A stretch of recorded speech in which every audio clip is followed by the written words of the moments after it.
right, hey everybody, it's Coach Hughes here with the Be Best You podcast. Again, the idea is in order to lead others, you need to be the best version of yourself. And I'm more than honored to have on the interview today is Jon Gordon. Hello, Jon. How you doing, Coach? Really good. Thank you very much. Honestly, in kind of prepare for this, I was like, where do I start? There's so much content out there that you put out, wonderful content. But you can see back here, I have your box set. You were kind enough to sign a couple copies for my daughter of The Energy Bus. Great book. But I know you're busy, and I want to kind of get into a couple things, and wrote some notes down in front of me here. And one of the things we talk about is, a lot of these people want to become leaders, and they work hard. And the idea of working smarter, not harder, is always thrown out there. And I've always had a problem with that in the sense where, how do you get smarter? And a lot of people don't have the access or don't know where to start. What book do I go to on the bookshelf? And I have to laugh because this is, you'll know what these are. It's Zig Ziglar. And this is 1989. And I used to go to the self-help aisle, and, you had to kind of put a hood up and disguise yourself. Today, there's so much content here, but you can get lost. So I thought what I would ask of you today is, one, you have an amazing toolbox of resources to help people become smarter. And it's on them. That was the first part. And then what I was going to ask you is there a roadmap that a person would maybe utilize to follow an order of your books? Does it start with this, or is there books that can kind of be put in kind of a reading order? And the beauty of your books is the stories, where you're not going to get lost in technical stuff. You get immersed in the characters and relatability. So one is there a thought process to how would I lay out a path to a person to become a better version of themselves by using your books to do that? And then the second part is, obviously, culture is super huge today. And I love the simple analogy of spending time on the roots in order to get the fruit. And what we live on here in the company I'm with is, we focus on the front line. That'll push your top line and give you a bottom line, where a lot of companies are focusing on the bottom line. So I'm going to get all my talking out of the way and give you that. But what would be a great roadmap that I could give to people to become better versions of themselves? And then, maybe just kind of finish up on culture and go from there. But I'm going to leave the runway for you, and hopefully those two questions made sense. Totally. It starts with a framework, but people read my books differently and in different orders. I always say start with The Energy Bus. The Energy Bus is a foundational book that I wrote that a lot of people use, a lot of organizations use. But if I had to pick one to really start with from a standpoint of personal growth or being the best you, it would be The Carpenter. The Carpenter is all about success principles and the greatest success principles of all. Like, if you do these principles, you will grow into your success and you will grow others and you will become the best version of yourself. I wrote that in many ways for entrepreneurs. And it's about the idea that you have to know what you want to create. You have to design your masterpiece. What kind of life do you want to build? What do you want to create? You have to see yourself as a craftsman or a craftswoman, where every day you show up and you work on your craft and you're always striving to get better. You're striving to improve, and you're a master of your craft, right? You're not just going through the motions. You're putting your heart and soul and spirit and passion into what you're building. You got to build with optimism. That's where belief comes in. So the Energy Bus element would fit really well into that piece right there, because the Energy Bus is all about fueling your ride with positive energy and fueling your team with positive energy. So it's about that optimism and belief that you're building with. It's about love, serving, care. You got to love what you do. Love is the greatest success principle of all. If you don't love it, you'll never be great at it. If you don't love your team, you won't be your best for them. If you don't love this mission you're on, eventually when it gets hard, you'll give up. Love is actually what drives grit. We talk about grit all the time, but if you don't love it, you'll never keep working at it. So love drives your grit to keep persevering, keep moving forward, keep at it. It comes down to love. Like, Pavarotti was asked about his incredible discipline for the work that he does and the work that he did and his craft. He said, everyone says it's discipline. It's not discipline. He said it's devotion. His devotion drove his discipline. When you're devoted to something and you love it, you'll be disciplined at it. If you don't love it, it's actually hard to be disciplined. You have to show up every day. You don't want to be there. No one has to make Tom Brady work out and train. He loves it. So he continues to work at it. And that's why he's so great. So devotion drives our discipline. Love is the key. We got to serve. We got to serve others. You don't have to be great to serve, but you have to serve to be great. And once you serve and sacrifice, you become great in the eyes of others. I know, Jersey Mike's, you just gave away a lot of money that you could have kept to yourself, but you gave it away to different charities, nonprofits, to support communities. And that makes you great in the eyes of others. And it's not why you're doing it. You're doing it because you want to give. But in that giving, that represents service and sacrifice. Commitment is all about service and sacrifice. We before me, putting others first. Ironically, the greatest self-growth strategy of all is to help others grow. When you help others grow and help others improve, you improve. There's a great story about Schwen Nader, who played at UCLA. When Jon Gordon was recruiting him, he said, "Hey, Schwen, I want you to come here. But if you come here, you're not going to play much because we have the best center in the world in Bill Walton. We want you to come here and make Bill Walton better. Will you do it?" Schwen Nader agreed. And every day in practice, he was pushing Bill Walton to get better. That was his job. He never started a college game, but he was battling Bill Walton every day. He's the only person in NBA history never to have started a game, but be drafted in the first round of the NBA. 12-year NBA career, rookie of the year. What happened? Every day he was making Bill Walton better, and he got better. Every day he was helping Bill Walton improve, he improved, and he made the team better. So we see it all the time. As you help others improve, you improve. And it's the same way. When you're a leader, a servant leader who makes your team a priority and focuses on we, not me, and you demonstrate your commitment to your team, you get commitment back. So that serve part of it is essential. And then care, showing that you care. Let's face it, that is a key strategy. Caring is a differentiator. It is a success strategy. You care more. Because we care, we have great quality ingredients. Because we care, we have great service. Because we care, we put heart, soul, spirit, passion into every sandwich, into every interaction, to our communities. Our stores look different. They're cleaner. When you care, you don't just care about one thing, you care about everything. And you care about all the little details. And that's what makes you successful. I would say care and consistency, right? Because you care, that drives your consistency, which is also a key to success. It's just being consistent. I just interviewed Nick Saban for a podcast. My podcast is Positive University, by the way. And love it. And I was interviewing Nick actually for the 21st Century Business Forum, which is another podcast that I host for. They do all the business journals around the country. And I was interviewing Nick, and I was struck with the fact that the guy is just so consistent, and that's why he's so successful.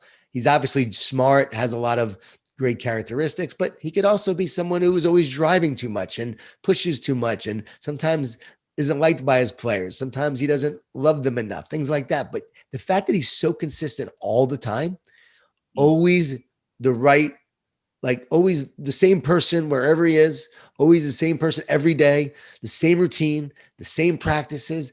These guys build trust because they have consistency in their leader. So they may not always like him, but they can trust him because they know this is who he is. This is his consistency. This is how he shows up. And he's consistent with habits, with practice, with routines. And then that allows them to trust their process and trust each other. They show up, they know what to expect. And when you know what to expect, that helps build trust and helps build success in the long run. So consistency is essential, but that care is what drives your consistency. And when you care and you're making a sandwich, you can feel it. You can taste it. There's something different about a sandwich when it was made with care. My grandmother made the most amazing soup. And after she passed on, other people tried to make the same recipe, but it never came out as good. It didn't come out the same. What was it?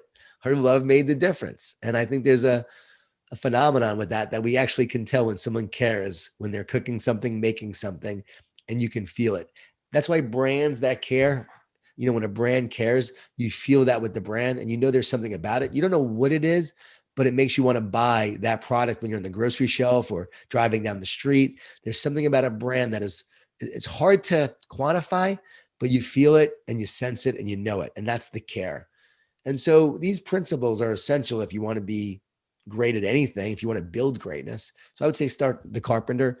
And then Training Camp is also, for me, like my self-improvement book. Like, you want to improve, this is the key to personal growth, self-improvement, in terms of these are the winning habits that separate the best from the rest. And you go through that process of what it takes to be your best, to bring out the best in others. And Training Camp and the Carpenter, I would say, are the two in terms of personal growth, self-improvement. Yeah, I love it. We talk about being selfless and selfish. And if you're not taking care of yourself, or if you're taking care of yourself, a lot of people think you're being selfish, but you're being selfish when you don't take care of yourself. A lot of leaders are working hard, and they're learning to get smart, which is great, but they're not actually, going to the tapes and listening to the books. And it's something, and they say, I don't have the time, or I'm not a good reader. And they come up with all these reasons. But, what I love again about your material is there's books about leadership and talk of that, traditional kind of writing, but the characters in the books, easy to follow, short reads, to the point. You don't get lost in a lot of it. Totally recommend. You do have to invest in yourself. I mean, it is important to make time to invest in yourself. Like when you're driving and you can listen to podcasts, you can listen to audiobooks. Now, a lot of people are doing that. I'm hearing a lot of people listening to audiobooks these days. That's a growing category for book sales, from what I'm hearing from my publisher for my books. It's called Automobile University. That's what Zig Ziglar called it, Automobile University. You're driving in your car and you're listening. And now with podcasts and audiobooks, you can learn and grow. You have a library at your fingertips. You have an encyclopedia at your fingertips. You have the greatest self-help speakers, the greatest business gurus available to you 24/7. So will you take the time to invest in yourself? And here's the deal. Leaders are readers. If you want to be a better leader, you need to read books to grow as a leader. It's why I wrote The Power of Positive Leadership. That's not a fable. That's a framework. That's a how-to book. But I still made it a very simple read. But these are the principles and practices that make great leaders great.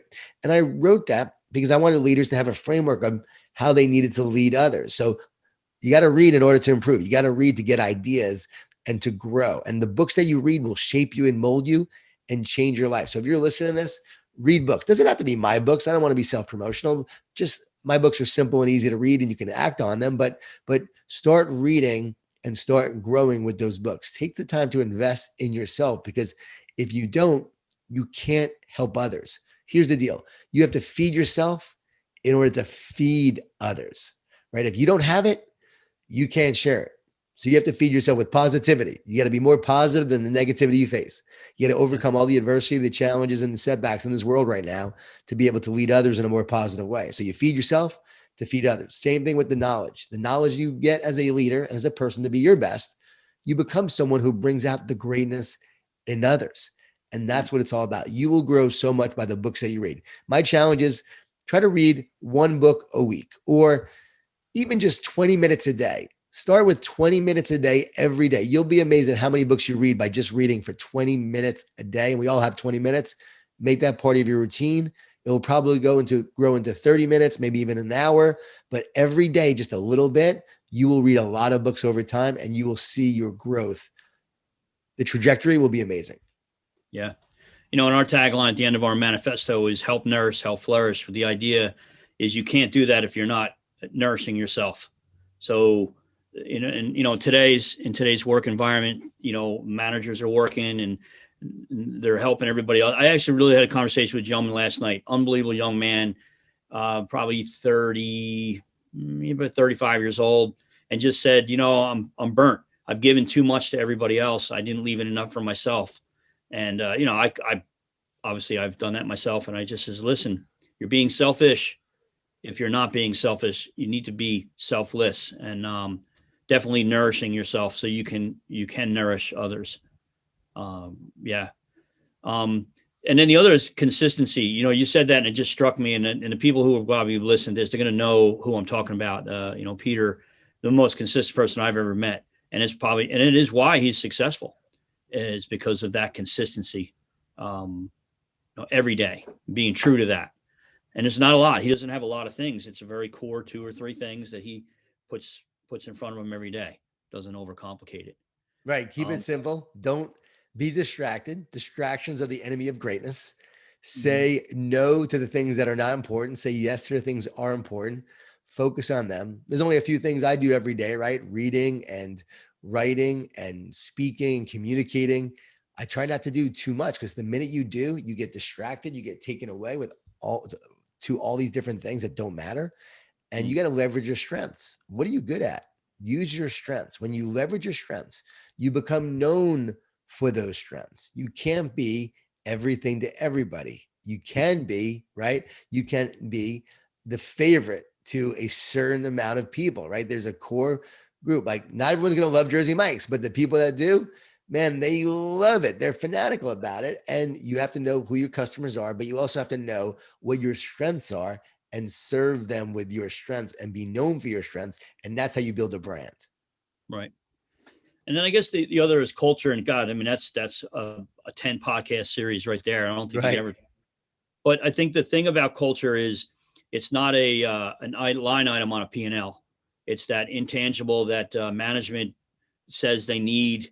And then, but then all of a sudden it gets cut first. Yet it's the thing I think that, well, draws the frontline people, which is a big problem today.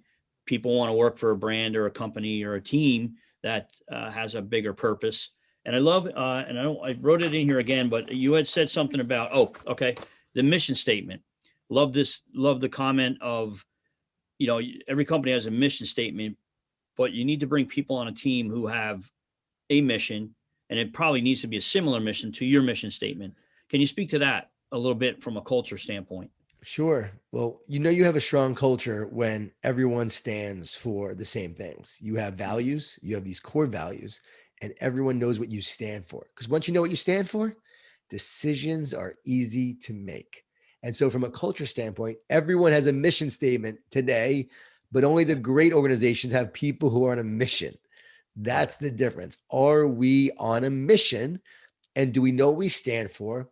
And are we willing to pay the price that greatness requires for our mission? And when you have a purpose, you keep going. You don't get burned out because of what you do. You get burned out because you forget why you do it, right? We forget why we do it. So remember your purpose, remember your why, remember your mission, focus on that, and that purpose will drive you. So bringing a group of people together, talking about the vision, talking about the mission, talking about the core values. But then those core values are not just words, they come alive in the hearts and the minds of each person. Remember, Enron years ago, one of their core values was integrity. How did that work out? They didn't Yeah. have a lot of integrity. So you can have these words written down, right? Everyone sees them, but you don't live them. So the power is in living them. Jersey Mike's, you got the core values, but you also have leaders that drive the core values into the organization. They lead by them, so they're easy to see being lived out. And that dictates to everyone, this is how we do things here. This is what drives us.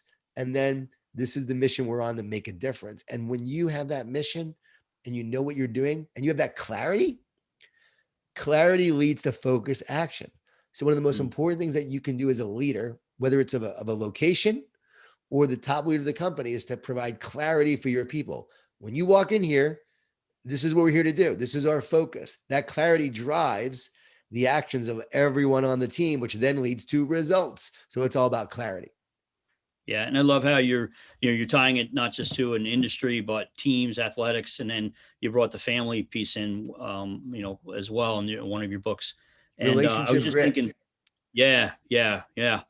I think we all, it takes work. And I was just thinking, everybody goes to work, but there was a quote, and I'm going to say it wrong, but every people go to work every day, but they need to work to get going, kind of. And working hard again, it just goes back to that working smarter, not harder isn't wrong, but it's not really right. People need to learn to work smarter. So they always have to work hard. And it's just so, what I love about what um, your line of material is that it's a one-stop shop, which I think. So yeah, I'm promoting it because I think it's easy. But a lot of people get nervous of the book. They see this book, or they go to the library. Which book do I take? Everything looks good, but the Carpenter actually was given to me as a gift, and then I probably gave away over the course of a couple of years I don't know, tell Peter this, but probably we bought about 350 copies. And that was the first thing we gave our managers when we came to our leadership class. So that's Honored what for got me that. started, became a Honored. Yeah. fan. I'm honored that you did that. I really, and Yeah. I think you resonated with it because I believe that that's a book that represents what Peter's about and what you all are about in terms of how you do things at Jersey Mike. So it definitely was a fit. No accident that we connected. Yeah, no. And I know you're busy, and I'm just making sure again, you got to take care of yourself too, right? Because you're running around like a crazy man. But how hard, and again, maybe let's bring it out on this, but you're building your business. You're creating a lot of interest out there. You're talking to amazing people. Every time I looked at a different interview you're doing, I was like, whoa, wow, like where do I start? But how hard is it to take care of yourself? What are you finding there? It's not hard because I make it a priority and I'm intentional with it. So every morning I get up, I go for that walk of gratitude in the morning, and I try not to schedule a lot of things in the morning so I can go do that. So I do that, I'll come back, and then from there I'll do a virtual keynote, I'll do a talk. I mean, it's easier now than when I was on the road for the last 15 years. This year has been a little easier with everything going on just because I've been doing so many virtual keynotes. I do miss the in-person events, but it has been easier. But even when I was on the road, it was about making sure, again, intentional, focusing on the routine, making sure I recover like an athlete. Because if you don't, you're going to get burned out. You're going to get stressed. You're not going to be good for anyone. So I've got to recharge myself to be able to share it with others. But the virtual aspect too, I'm doing 2 keynotes a day these days because you don't have to travel. So you can actually do back-to-backs. And I've done a lot of those. So I'm finding that I do have to be intentional. I'll walk in the morning. I'll walk at night. I take time for prayer. I take time to eat right. I do eat right.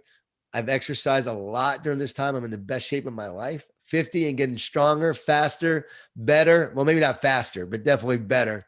And, my goal now is to close is, I want to live to 100. I'm going for 100 after turning 50. And in the words of the great American philosopher and Jersey guy, Jon Bon Jovi, I'm halfway there living on a prayer. And if someone knows Jon Bon Jovi, please connect us because I want to talk to him about this because this is my new motto now. Halfway there, living on a prayer, and would love to connect with Jersey Jon Bon Jovi.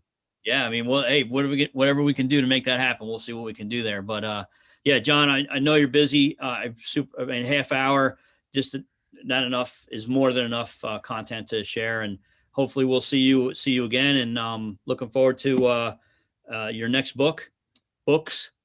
I need to get my first one done, and I will. Not I need to. I'm going to get my first one done. There it is. I'm on the hook for it. I look forward to it. Let's do a Q&A with me and Jersey Mike's managers. Why don't we do some kind of Q&A online with you leading the way?